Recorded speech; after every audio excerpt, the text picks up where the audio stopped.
ഇപ്പോൾ ചെന്നിത്തല വാർത്താ സമ്മേളനം തുടങ്ങിയിരിക്കുന്നു. അതിലേക്ക് തത്സമയം. എത്രമാത്രം യോജിച്ചതാണ് എന്ന് CPM വിലയിരുത്തണം.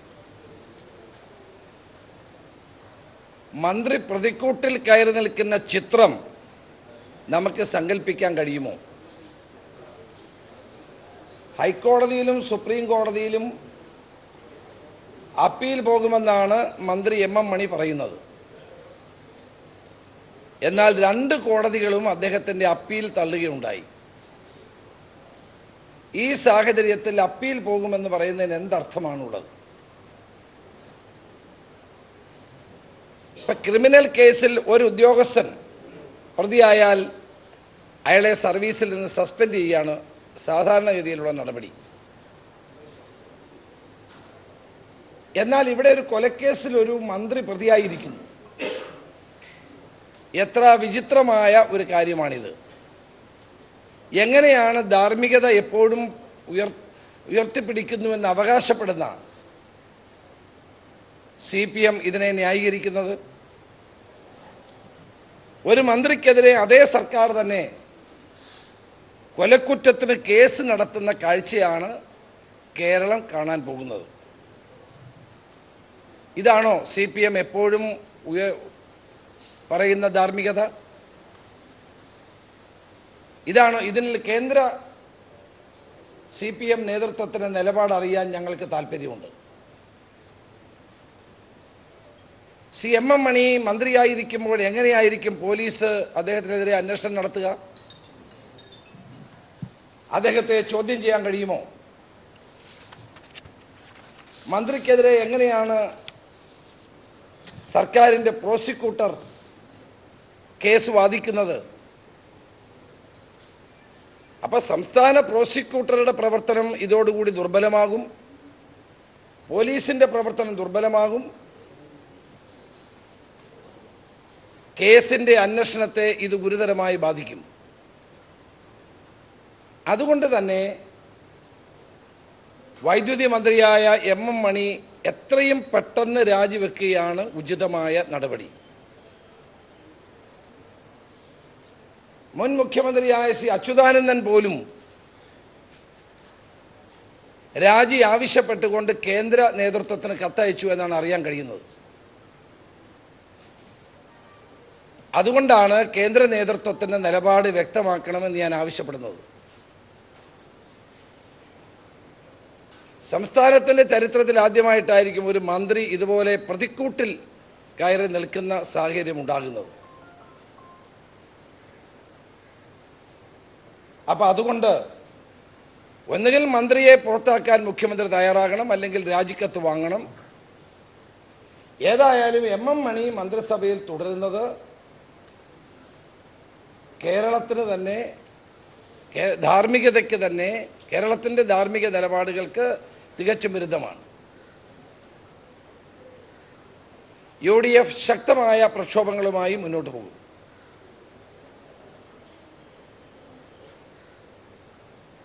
UDF യോഗം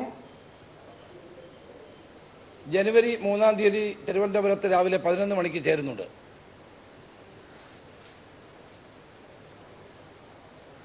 ശ്രീ MM മണിയുടെ പേരിലുണ്ടായിരിക്കുന്ന ഈ പ്രശ്നവും ജനങ്ങളെ ബാധിക്കുന്ന നോട്ട് വിഷയവും അരി ഉൾപ്പെടെയുള്ള പ്രശ്നങ്ങളെ സംബന്ധിച്ചുള്ള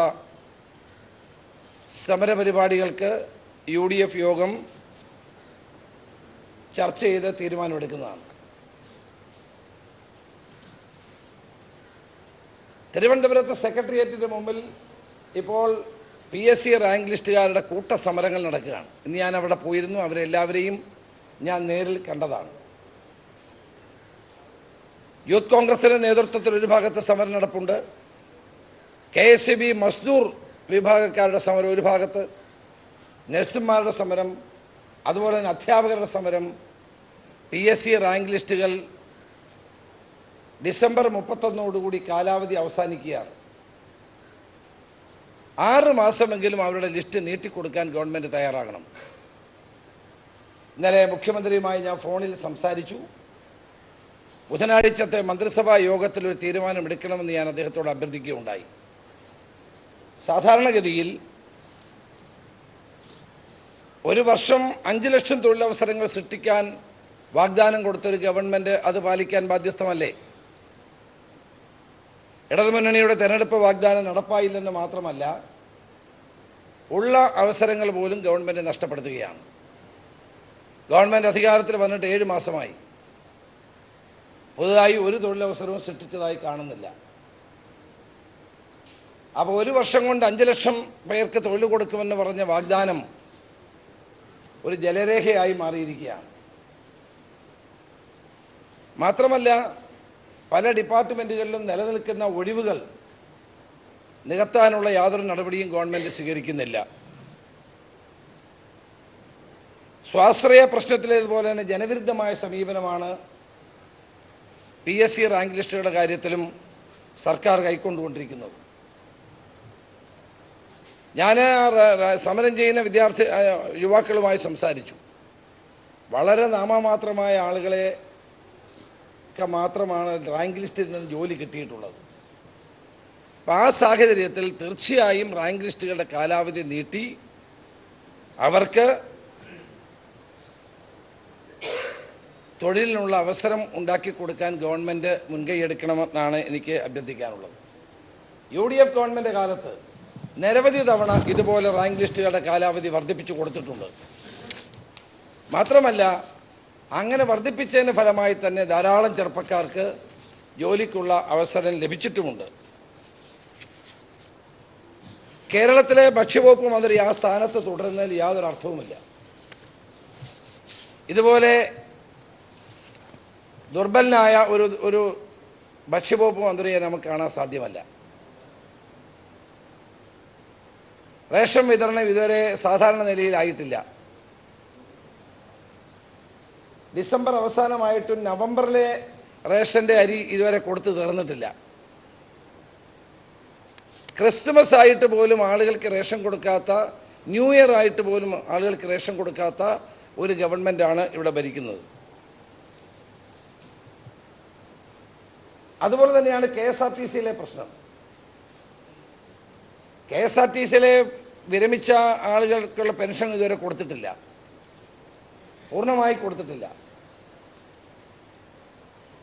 നവംബർ മാസത്തിലെ ശമ്പളം ഇപ്പോഴും കൊടുത്തു തുടങ്ങിയിട്ടേ ഉള്ളൂ. അടുത്ത മാസത്തെ ശമ്പളത്തെ സംബന്ധിച്ചുള്ള യാതൊരു ഉറപ്പും ഇപ്പോഴില്ലാത്ത സാഹചര്യമാണ്. KSRTCയിലെ പ്രതിസന്ധി പരിഹരിക്കാൻ UDF ഗവൺമെൻറ് 1700 കോടി രൂപയോളം ഗവൺമെൻറ് അന്ന് നൽകിയതാണ്.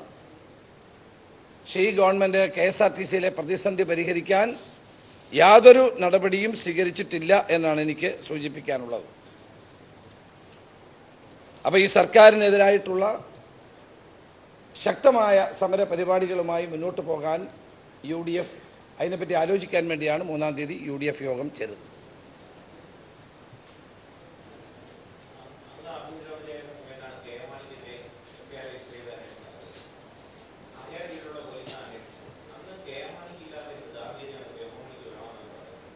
അല്ല, അതല്ല, ഇതൊരു മന്ത്രിയുടെ പേര് കോടതിയിൽ നിന്നൊരു പരാമർശമുണ്ടായപ്പോൾ തന്നെ മന്ത്രി രാജിവെച്ചൊഴിഞ്ഞു. അന്നത്തെ ധനകാര്യമന്ത്രി ശ്രീ KM മാണി സാറ് കോടതിയിൽ നിന്ന് ഒരു പരാമർശമുണ്ടായതിൻ്റെ പേരിൽ രാജിവെച്ചൊഴിഞ്ഞു. അത് ധാർമ്മിക നിലപാട് ഉയർത്തിപ്പിടിച്ചുകൊണ്ടാണ് അദ്ദേഹം ചെയ്തത്. ഇവിടെ ഈ കേസ് ഹൈക്കോടതിയിൽ പോയി, സുപ്രീം കോടതിയിൽ പോയി, അതെല്ലാം തള്ളി വീണ്ടും അദ്ദേഹം വിടുതൽ ഹർജി കൊടുത്തു. ആ ഹർജിയും തള്ളിയിരിക്കുന്നു. എല്ലാ ഓപ്ഷനും അടഞ്ഞിരിക്കുന്നു MM മണിയുടെ മുമ്പിൽ. ആ സാഹചര്യത്തിൽ ഇനിയും മന്ത്രിസ്ഥാനത്ത് തുടരുക എന്ന് പറഞ്ഞാൽ അത് ധാർമ്മികതയ്ക്ക് നിരക്കാത്ത കാര്യമാണ്. ആണെന്നല്ലോ ഇപ്പോൾ പറഞ്ഞിരിക്കുന്നത്. പ്രതിയാണ്. തന്നെയല്ല, വേറെ 2 പേരെ പാർട്ടിയുടെ ജില്ലാ സെക്രട്ടറി KK ജയചന്ദ്രൻ ഉൾപ്പെടെയുള്ളവരെ പ്രതി ചേർക്കുകയും ചെയ്തു കോടതി.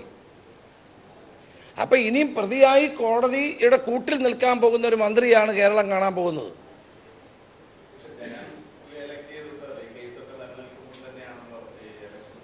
ഇതുപോലെയായിരുന്നു ഷിബു സറിൻ്റെ കാര്യം. അദ്ദേഹം മുഖ്യമന്ത്രിയായിരുന്നു. ഒരാളെ ജനങ്ങൾ എലക്ട് ചെയ്താലും ക്രിമിനൽ കേസിൽ പ്രതിയായി കോടതിയിൽ വന്ന് കഴിയുമ്പോൾ അത് എലക്ട് ചെയ്തു എന്ന് പറഞ്ഞുള്ള ന്യായം പറയുന്നത് ശരിയല്ല. അതുകൊണ്ട് കുറ്റമില്ലാതാകുന്നില്ല. അപ്പോൾ അദ്ദേഹത്തിൻ്റെ മുമ്പിൽ ഹൈക്കോടതിയും സുപ്രീം കോടതിയുടെയും വാതിലുകൾ അടഞ്ഞു. വിടുതൽ ഹർജി തള്ളി. കൂടുതൽ പ്രതികളെ കോടതി ചേർത്തു. ഈ സാഹചര്യത്തിൽ മണിക്ക് രാജി അല്ലാതെ മറ്റൊരു പോംവഴിയില്ല. മുൻ മുഖ്യമന്ത്രിയായ സി അച്യുതാനന്ദനും ഈ ആവശ്യം തന്നെ ഉന്നയിച്ചിട്ടുണ്ട്. CPM-ന്റെ കേന്ദ്ര നേതൃത്വം എപ്പോഴും ഇത്തരം കാര്യങ്ങൾ വരുമ്പോൾ ഉയർത്തിപ്പിടിക്കുന്ന ധാർമ്മികതയുണ്ടല്ലോ, അതെന്താ ഇവിടെ പാലിക്കാതിരിക്കുന്നത്? ദേശീയ തലത്തിൽ എപ്പോഴും പ്രകാശ് കാരാട്ടാണെങ്കിലും യെച്ചൂരി ആണെങ്കിലും ഉയർത്തിപ്പിടിക്കുന്ന നിലപാടുകൾ എന്താ MM മണിയുടെ കാര്യത്തിൽ വന്നപ്പോൾ ഉണ്ടാകാത്തത്? എന്തുകൊണ്ട് മൗനം പാലിക്കുന്നു?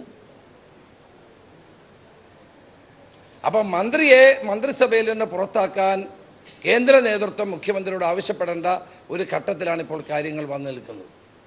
സംസ്ഥാന നേതൃത്വം MM മണിയെ പൂർണ്ണമായി പിന്തുണയ്ക്കുന്നതിൻ്റെ പശ്ചാത്തലത്തിൽ കേന്ദ്ര CPM നേതൃത്വം മുന്നോട്ട് വന്ന് ഈ മന്ത്രിയെ രാജിവെപ്പിക്കാനുള്ള നടപടിയാണ് സ്വീകരിക്കേണ്ടത്.